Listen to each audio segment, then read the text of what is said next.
I wanted to start the day off with just kind of sharing our story, just so you guys have something to relate to, but also give you guys the number one key to actually winning in this business. Because I mean, you guys can get all of the how-tos and the what to do, what not to do throughout the day. But if you fail to get this one thing right, what I'll share this morning, then you really have no shot at all. But if you do get this one thing right, and everything else takes some time to learn, it's all good because you've really put yourself in a great position to do some amazing things here. But when we got in, like I said, I'd never done anything like this before. I pretty much just grew up going to school, playing sports, and it was just, you go to school, go get a degree, go work real hard, and then, get out of that, go get a job, and then, you just go do that. And that's pretty much all I ever knew. And so that's the track that I was running on. And so like I was saying last night, when I saw WorldVentures, my best friend had just signed up with it. And a lot of you guys know Brian and Sarah. They're RMDs with the company. Brian's little brother, Mark, is my best buddy. And so they signed up with it, and they were all fired up about it, obviously. And so they were blowing up my phone to, come to the travel meetings all the time. And, like a good best friend, I blew them off for about 3 weeks because I didn't want to have anything to do with it, because I had this, even though I'd never seen anything like this, I had this weird idea of what I thought it was going to be. And so I just completely avoided him for 3 straight weeks until one night, just unannounced, he decided to drive an hour up to where I was going to school at like midnight and just show up at my doorstep and kind of force feed it to me. And looking back on it, like, I'm super thankful that my buddy was persistent enough to do that and kind of jump through those little extra hoops to get me to see it. Because had he not done that, my life would look very different right now, so I'm very grateful for that. How many of you had somebody that was a little persistent with you, and then once you actually saw it, it kind of made sense? Yeah, so once I saw it, got really fired up about it, but it just really challenged me to, think about what I wanted the next, 5, 10, 15 years of my life to look like. And for those of you that are 19 or have been 19, you know that it's super hard to see past Friday night, much less 10 years down the road. And so I'd never actually taken the time to do any of that stuff. And now that I was thinking about it, I wasn't very excited, because most of my friends that were doing that, they were getting out of school. A lot of them had, a great degree, but a lot of them had just ended up racking up a bunch of debt. A lot of them couldn't even find a job and just got to move right back home. And the ones that did find a job, it really had nothing to do with what they went to school for. I mean, how many of you know somebody that might fall into that category? And so that's where I was heading. And I just didn't want to end up with all the debt and then wind up back at home for, 3 or 4 years. I mean, I'm 26 now, and a lot of my buddies that are 25, 26, 27 still live at home because they can't make enough money at their, at the minimum wage job that they've got to pay off their debt fast enough to actually get their own place. And so not that there's anything wrong with that, I just didn't really want that for my story. And so I was thinking about that, and then looking at my parents and the path that they've kind of run on, and some of their friends, a lot of this stuff, a lot of them make good livings, but at the end of the day, still stressed out, still overworked, underpaid, and still don't have the time and money to really do the things that they want to do. And with the, the retirements and all that stuff really going to the wayside, I'm very grateful that somebody exposed this to me, where you can go create, a way to make money while we sleep, because you just got to face it. Like, if we don't find a way to make money while we sleep, then we're probably going to work until we die. And I know the gentleman's here. Who was the guy last night that was talking that off of the Social Security, his story? Is he here somewhere? Okay, so, there you are, right there, right in front of me. So, so he's been paying into Social Security, what was it, like 50 years, something like that? And just doing WorldVentures for a couple of years has gotten to the point where, it's pretty much replaced what he's, getting off of Social Security that he spent 50 years paying into. And now WorldVentures has completely, transformed that whole thing. And so with that, it's like, if we don't find a way to go create that in our life, then it just may not happen for a big chunk of us. And so we got really fired up about it. And in my first week, well, there's always a story behind the story, so I guess I'll go to that. Well, I signed up night one, and how many of you have ever had somebody quit on you before? All right, if you haven't had somebody quit on you before, you haven't shown anybody yet, all right? So it's going to happen, but it's all good, because I signed up the first night, had no idea what I signed up for. My buddy Mark just basically came up and drew me a couple of circles, and I had never seen anything network marketing related, so didn't really know what that meant. I was just excited because he was excited. And the next day, I went home and talked to some of my close family friends, and I was trying to explain to them this new business that I had just joined. And they were like, well, tell me a little bit about it. What can you explain? So I pulled out my piece of paper and I started drawing them circles and stuff. And it looks like a pyramid. And so they're like, this is one of those pyramid things. Like, you need to get out of that immediately. Like, they're going to take all your money. You're probably going to go to jail. Your family's going to hate you. I mean, you're probably going to go to hell if you keep doing this thing. And they're just like, put the fear of God in me. And so I was in one night. Next night, I get just unloaded on the very first people that I talked to. And so I ended up quitting in 24 hours. And I hit up Mark and I said, hey, how do I get out? And so I ended up quitting, and I got my refund check about a week later. And I just remember thinking to myself, because they had planted in my mind, like, it was so bad, like, I'll be surprised if you even get your money back, yada, yada, yada. And so I quit. Next week I got my money back, and I just kind of remember thinking, well, I got my money back. It's got to be kind of legit. And but that was pretty much how the story started. It ended right away. And we were talking about last night on how to follow up with people and stuff like that. And really the best thing that I can share with you guys as far as when you guys go show people this, because all you're doing is you're just planting seeds with people. That's all we're doing. We're making exposures. You're planting seeds. Some will, some won't. So what? You guys have all heard that. Not everybody's going to do it right away, but you planted that seed. And so the thing that really got me was I had quit, and then Mark, Brian, and Sarah literally didn't say a word about it, all right? They didn't care at all. They acted like, they might have cared, but they acted like they didn't care at all. And so I would go back home on the weekends and still hang out with these guys. And thankfully, they stayed friends with me because between a lot of our mutual friends, I also turned into the guy that was kind of like, oh, don't go check that thing out that Mark and Brian are doing. That thing's a scam, blah, blah, blah. I had no idea what it was, but I just started bad-mouthing the whole thing. And they didn't say anything about it. Like, it didn't bother them one bit. And with the ego that I had 7 years ago, I can't tell you how much it drove me crazy, the fact that they didn't care at all that I had quit.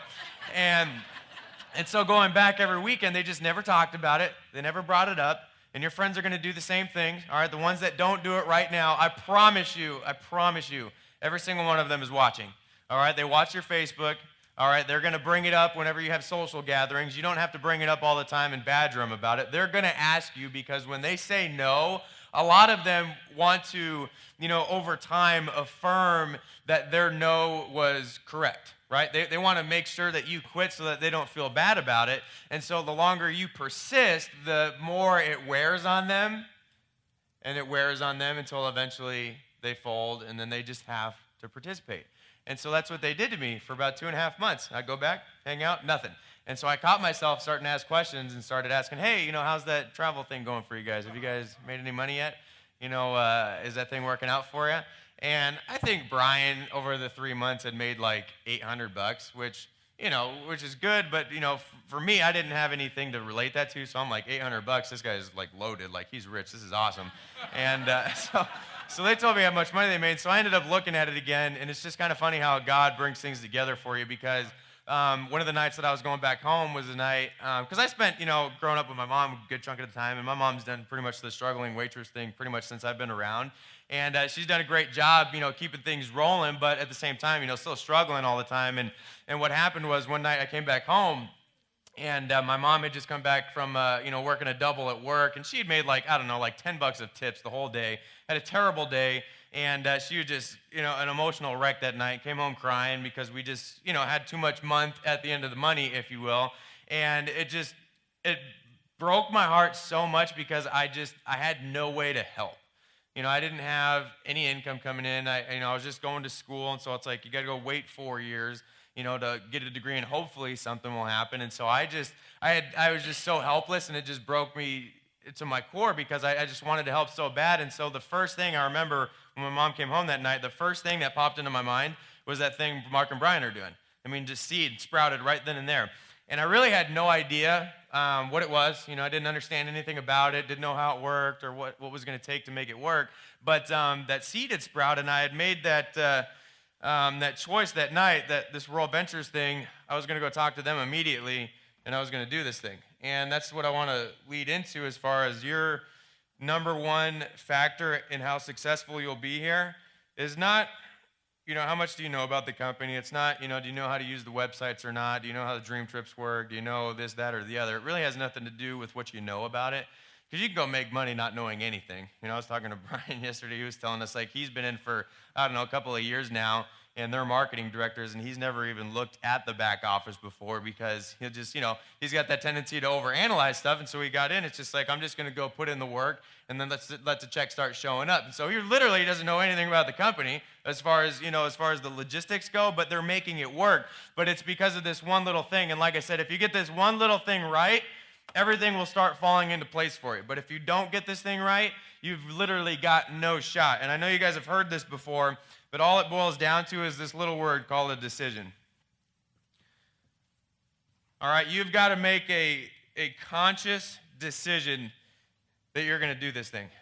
All right, because my biggest pet peeve, not just with this business, but just in life in general, is when people come up to me and they'll say stuff like, oh, I'm going to give it a try. We'll try it out. We'll give it 6 months. We'll give it a shot. We'll see how it works. And it's like, if that's your mentality going into this thing, I'm just going to give it a shot, you got no shot. All right, because it has nothing to do with that. See, when you show this to your friends, your family, your coworkers, whoever it might be, they want to follow people that know where they're going. All right, and the ones that say no, I know we were talking last night at dinner. Somebody was saying that they were saying you had like 4 of your best friends over the last year that said no, a year ago, that have ended up signing up over the last year because they just wanted to make sure that he was in it to win it. All right, your friends want to make sure that you're serious about it because they may have seen you do some other things before. Maybe they've had some experiences themselves, and so they just need you to be the guinea pig. And so you may not know how it's going to work. All you need to know is you're going with or without them, and that's what makes people want to follow you because they don't want to follow people that are going off of a cliff. All right, they want to follow somebody that knows where they're going, and it all starts with making that decision because when people put a time frame on their success and they say stupid stuff like, well, we'll give it 6 months, we'll give it 12 months, and then we'll evaluate after that. It's like, no, you're either going to do it or you're not. I just, luckily, thank God, I met the woman of my dreams through this company. We ended up getting married on a dream trip, and when we got married, it wasn't, we'll give this thing a shot, see how it works.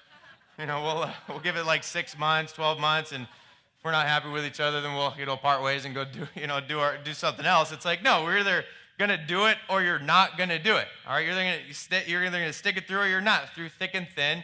And it's not always going to be glamorous, but it's like you're in it to win it together. And so you've literally, write this down. It's like, I need to marry my business right now. All right, some of you are just dating. Some of you are just, fiddling around with it. You need to saddle up and pop the question right now. All right, I need to marry my business. You're going to be in it to win it. It's kind of like when you were a little baby, right? And you're a little baby and you start seeing people start walking around, right? And all you can do is crawl. And so you're like, you probably didn't say this, but in your little baby mind, you're like, oh, that seems like a cool idea. I think I'm going to try walking, right? And so you decide to start walking. And when you start walking and you get up for the first time, what's the first thing that happens? You fall down, right? You fall down time and time and time again. Those of you that have kids, you've got to witness this. When they start walking, they keep falling. But if you're in your little baby mind and said, well, I'm just going to give this thing a shot. We'll give it, a couple of weeks. And if this walking thing doesn't work out, then I'm just going to crawl for the rest of my life. Like, no, you didn't do that. You made your very first decision that you were going to walk. And so you went through the little pains it took to actually get up and then start walking. And then now that you're walking, you start seeing some of your friends riding around on a little bike. And you're like, that looks like a cool idea. I think I'm going to do that. And so what's the first thing that happens when you get on a bike?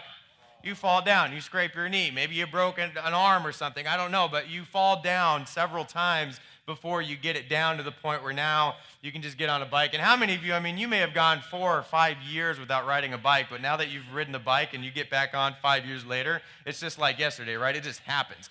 And so that's how this business works. If you guys want to write some numbers down, here's the 4 numbers I'd have you write down. All right, and you can write them down right underneath each other. There's a 1, there's a 3. So 1, then 3 underneath it, and then a 5, and then a 7 underneath that. So 1, 3, 5, 7. All right, and next to the 1, write down, it's going to take you 1 year to learn how to do this business. It's going to take you 1 year to learn how to do this business. Okay, it's going to take you 3 years to go full-time. 3 to full-time. 5 years to 6 figures. 5 to 6 figures. And then 7 years to master it. One of my favorite books is The Outliers by Malcolm Gladwell. It's a really analytical book. But in that book, he just goes through the rule or law of 10,000 hours. It takes you 10,000 hours of doing something to master it. All right, and so I think it's very important because I think the biggest mistake a lot of people make, not only when they show the business, but when they get started in the business, is they just come into it with such bad expectations of what's going to happen, meaning they think, it's like, you get in and we take it as like this get-rich-quick deal or this lottery ticket, and like it's supposed to happen overnight, like we're going to get rich in 6 months. And it's like, that it would be great if that happened, but for the majority of us, that is not going to happen on any level, all right? It's going to be a process. It's going to be a journey, and you've got to go into it with proper expectations because that helps you manage or discipline your disappointment, if you will, all right? Because we're all going to have disappointing times. We're all going to have frustration. You're going to go through a world of emotions when you do this business, and if you have expectations that are proper, then it's going to make it a lot more bearable because you understand that's just part of the journey. It's just kind of like, I recently just decided that I was going to start doing some like physique competitions. Like there's physique, then there's bodybuilding. There's different, categories of it. So if you want to know, like bodybuilding is like Hulk status, like the guys that are just like jacked out of their mind, like 300 pounds.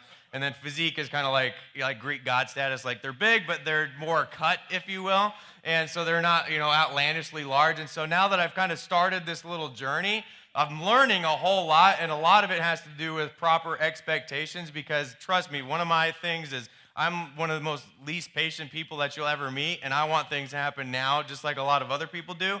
And I started doing this whole little journey and getting serious about it about a month and a half ago. And I promise you, like I look in the mirror every day. I'm always looking at I'm always analyzing myself, and it just never seems to change fast enough. But thankfully, because of this business and just through some personal development, I've been able to go into it with a lot better expectations, knowing that, and you can write this down, all right, you're 90 days away from the paycheck. All right, you're 90 days away from the paycheck, given consistent effort, all right?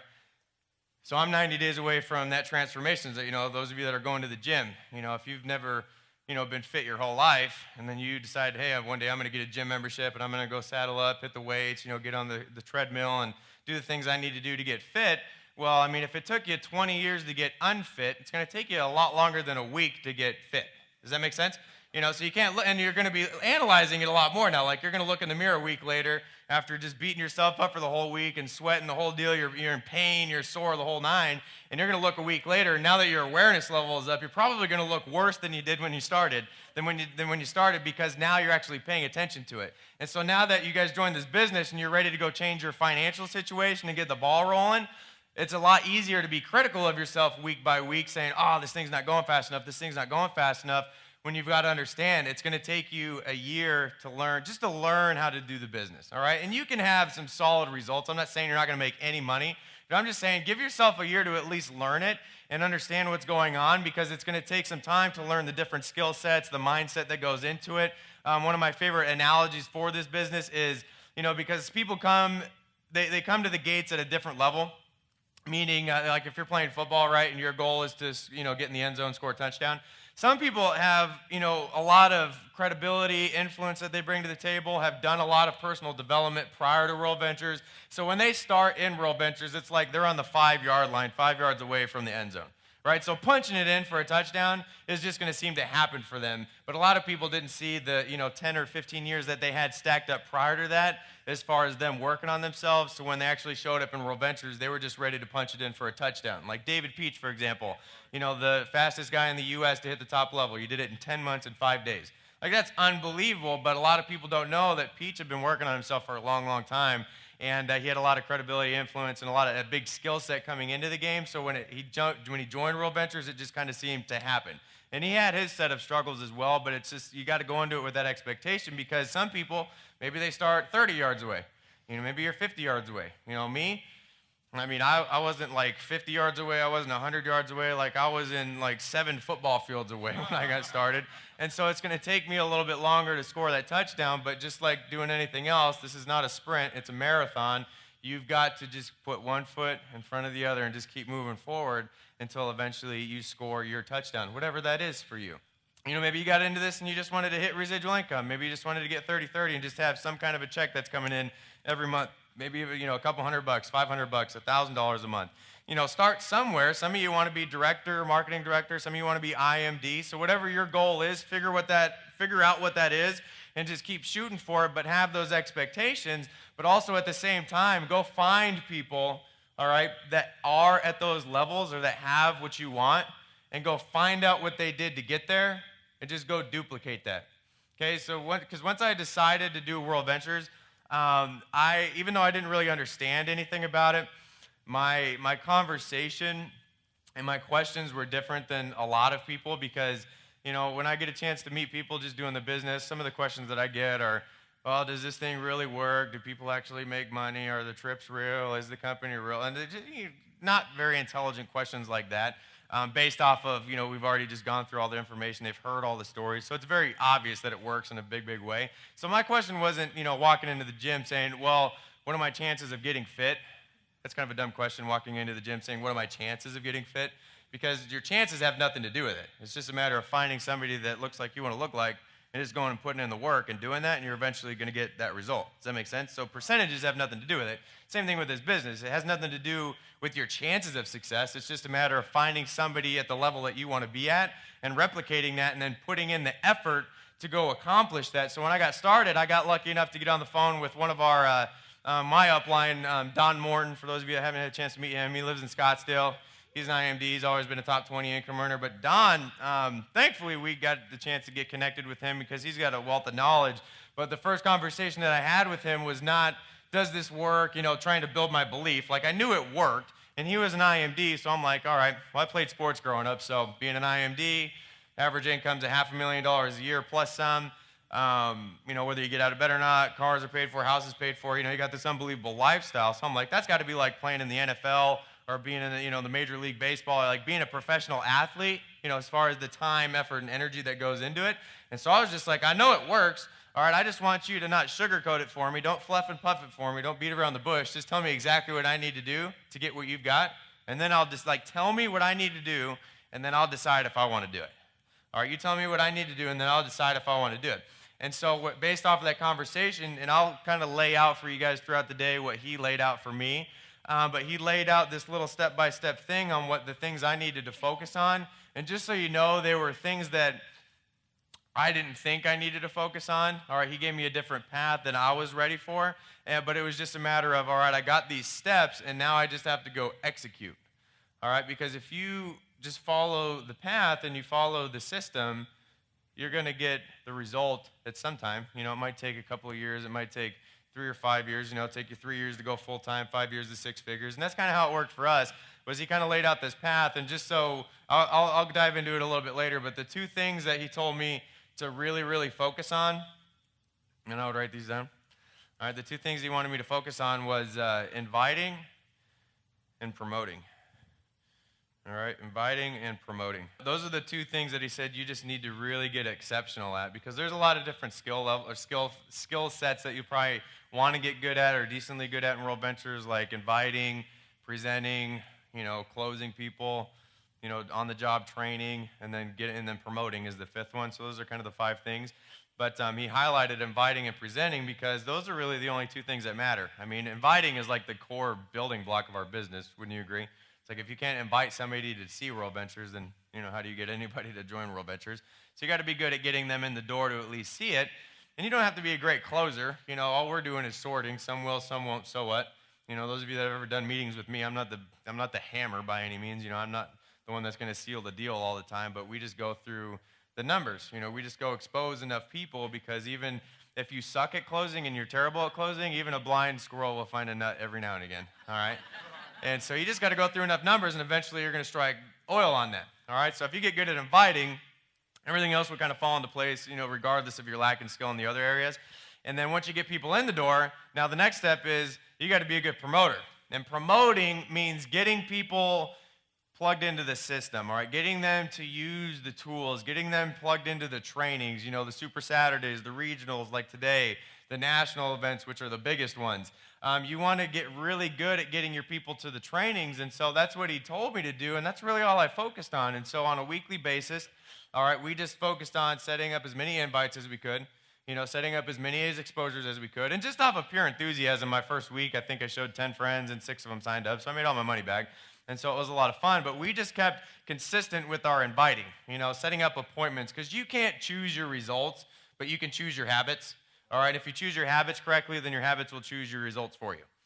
All right, can't choose your results, choose your habits, because if you choose your habits right, habits will create your results, and they will choose those for you. And so your habit needs to be just making exposures, just planting those seeds. All right, all we're doing is seed planting. And then the ones that said yes, we just focused on getting them to the next training. And what's cool about nowadays, like we've got Super Saturdays all over. You guys have regionals in your neck of the woods. Our national events, we only have 4 of those a year, and they're relatively easy to get to. And back then, 7 years ago, we did not have any of these things. Were any of you in 7 years ago? Maybe like 4 or 5 of you? Yes. So 7 years ago, just so you know, we had I think 27 trips the year that we signed up, and it was at the end of the year, so they were all sold out, so you couldn't even book a dream trip. So when people were like, hey, can I go on this trip? I'm like, nope, you got to wait till the next round of them come out, because you can't actually book any dream trips right now. And so we didn't have very many trips. I mean, all the websites, we didn't have Rovia 7 years ago. We had a little knockoff booking engine that looked like a 5-year-old had made it, and it didn't even work half the time, so we were deathly afraid to even shoot people to the website, just praying to God it would work every time that we sent somebody there. And so that wasn't working out very well. I didn't have any of my friends that were making any money, and so when people were like, well, do you introduce me to somebody who's got a car? I'm like, I don't know anybody who's got a car. Well, introduce me to somebody who's making a bunch of money. I'm like, I talked to this one guy, halfway around the country, if you want to talk to him. And they're like, well, have you made any money? And I'm like, if you'd shut up and sign up, I'd probably make some money. And, so it was a lot different story back then. And with the trainings, the same thing. See, when Don was like, all right, you need to go to the trainings and you need to get your team there, be an exceptional promoter. I'm like, that's awesome. Where's the next training? And he's like, well, it's next month and it's in Minnesota. And I'm like, oh, I thought it was going to be in Colorado. And so he's like, it's in Minnesota. I'm like, all right, cool. So it's in Minneapolis. It was February. So it's like negative 30 degrees. All right. We had no money. I had made $600, but I had spent it just as soon as I made it. And so I had no money. We had hit a little bit of a brick wall, so we were kind of banging our head against the wall, and things weren't going as fast as we wanted it to. And so we didn't have the money. We had to get off of school, which was slightly inconvenient at the time. And we just had a lot of excuses that we could have come up with. But since Don said this is what you need to do, this is what I want you to get. All right. You need to be as coachable and teachable as possible. All right. One of the things my buddy Dave Watson, one of our IMDs, said, he said, if you've never made $25,000 in a month in network marketing, you've never done network marketing. So it doesn't matter what you came to the table with. All right? If you've been successful in other endeavors in business, maybe real estate or insurance or just a corporate world, whatever that might be, the principles that helped you get there will translate here, but none of that stuff moves over here at all. It's a completely different monster, a completely different machine. So you have to be as coachable and teachable as possible. And a lot of people are like, yeah, I'm super coachable, I'm super teachable. But the question is, are you really? Are you really going to do the things that we teach you to do? Because if you do it, it's going to work out wonderfully. It may not happen on your time, but it'll happen if you keep putting in the effort.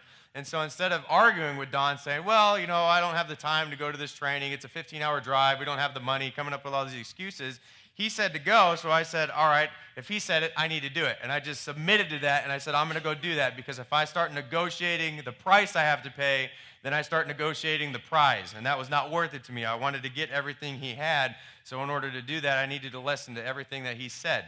And so we ended up driving, we packed 7 of us in a van, a little green minivan, and drove, an all-nighter to Minnesota through a blizzard, and, the ticket for that event was $300, and then getting there and staying there, it was easily an $800 weekend, and that's how the trainings were back then. They were every month. It was a national event every month. It was never in Colorado because there was no team in Colorado, and so we ended up driving 15, 20 hours a month, every month, to go to these trainings. And that's where we started to really create our story, because a lot of people just weren't willing to do that. See, we did the things that most people aren't willing to do just so that we can have some of the things that most people just aren't going to have because they weren't willing to put in the work. And so instead of arguing, we went and did that. But because we decided to do it and go to the events, guess what happened with our team? They started coming. All right, because it's a lot easier to get somebody to do something that you've done, right? See, it's very hard. Like if this was the church and you guys were the congregation and I'm the pastor and I'm like, hey, This Jesus thing is awesome. You guys definitely need to do this Jesus thing. God, all this, that, and the other. But I don't know if I'm actually going to do it, but you guys definitely needed to buy into this deal.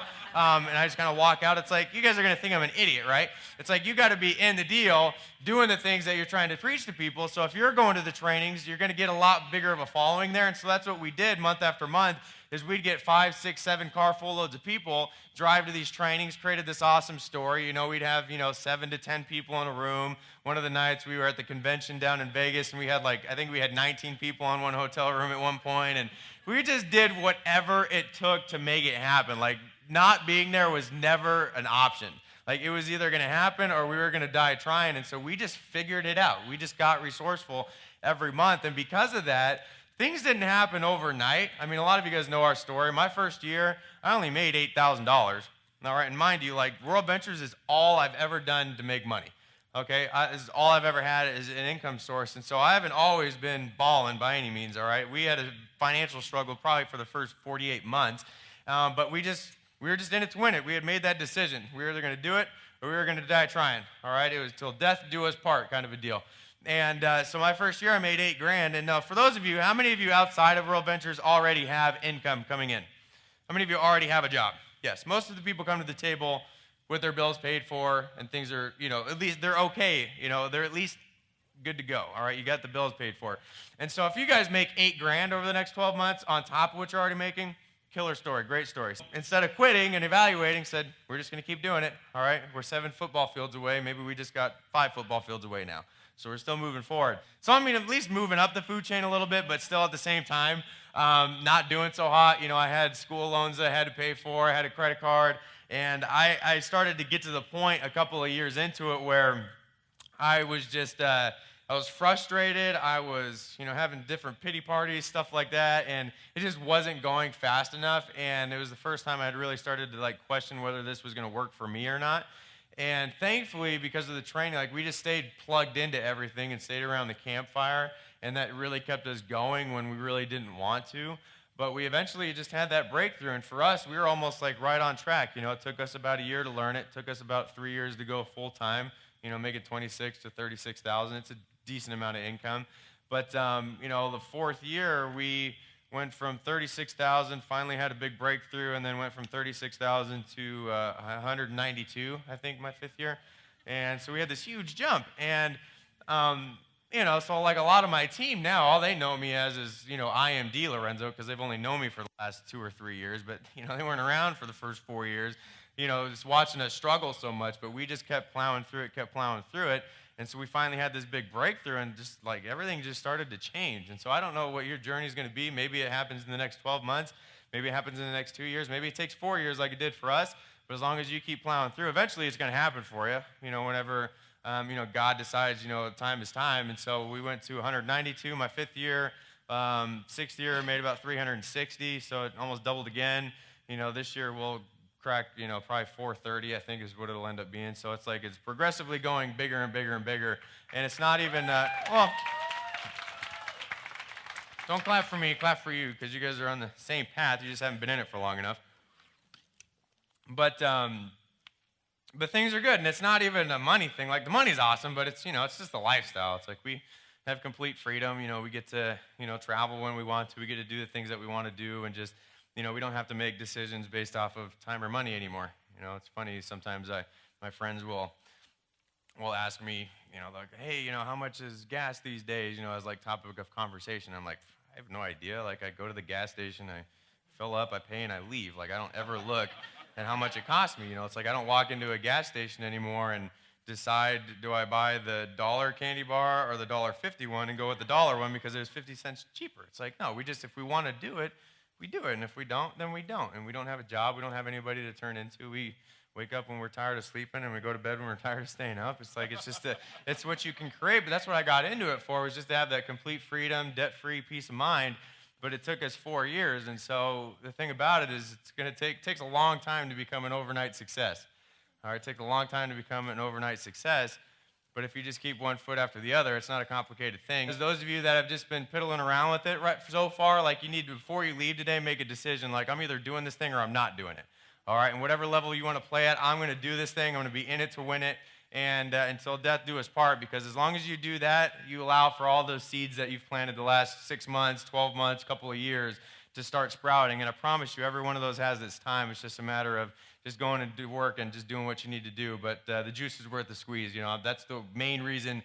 The most value I can bring to you guys today is just the story that we have, because you know, I think a lot of people have different expectations the first time that they hear me speak, because they, you know, we've been blessed to be the youngest IMDs so far, and that'll change probably very quickly, but we've been very blessed with this whole idea. And so people think like, you know, when I come into town, like I'm going to be like a Scott Ross or like an Ed Blunt, and like I have all this like Jedi words that come out of my mouth, and that is not me at all. Like we're just the little engine that could, and just kept plowing through until things started to work. And so if nothing else, you guys are going to leave here today saying, wow, if that guy Zoe can do this thing, then we should be able to kill this thing. And you're going to leave here with a lot more belief than what you came into it with.